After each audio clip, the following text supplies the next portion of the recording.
Morning, everyone. So the second Mishnah in the third Perek, the third chapter of Pirkei Avot, is a teaching in the name of Rabbi Chanina, who is also variously known in the Talmud as Hanania, Rabbi Hanania. But Rabbi Chanina Sagan HaKohanim, he was the assistant Kohen Gadol. The role of the assistant Kohen Gadol was something which has been learnt by all of the theatres in this country. You always need to have an understudy in the event that the main actor is not going to be able to perform. In this instance, because the Kohen Gadol might become impure, and therefore there had to be an understudy to be there to take his place. So Rabbi Chanina Sagan HaKohanim Omer, Rabbi Chanina, the assistant Kohen Gadol, used to say, Hevei mitpalel b'shlomo shel malchut, pray for the welfare of the government.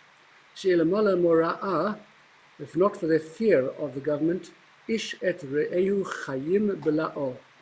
The men would swallow one another alive. And this, by the way, is the basis of our prayer in our synagogues for the Queen and the royal family representing the government, and in America it will be for the president, in other countries also for the president, representative of the government. That is why we do it, based upon this Mishnah, pray for the welfare of the government. Just to put this into some historical perspective, Rabbi Chanina lived in the last days of the Second Temple, and he witnessed its destruction. And that, by the way, is one of the reasons why he is able to give very authoritative statements based upon his first-hand knowledge when it came to discussions about temple process and ritual, how things were done in the temple.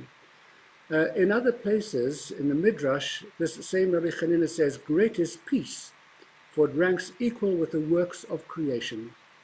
And he has a unique interpretation of the last part of the priestly blessing, when they bless us with peace. And he says that shalom, that peace, is the peace that is required in people's homes. So this is a man who deeply believed in stability and in peace. And that is particularly important in this context over here, because after the destruction of the temple, as you know, for many years leading to the Bar Kokhba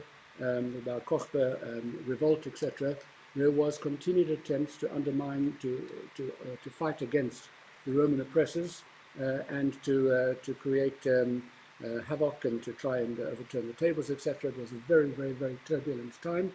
And it seems that Rabbi Chanina is saying that he regarded the Roman conquest of Israel as ordained by heaven, and that peace and order under its rule would be preferred rather than the alternative of bloodshed and of rebellion.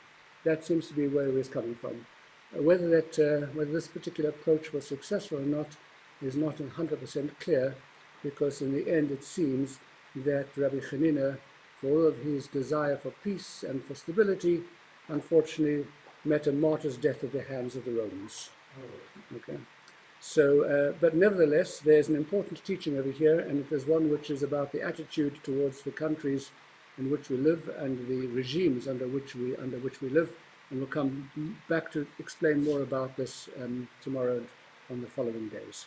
Rabbi Chanani ben Akashemeh,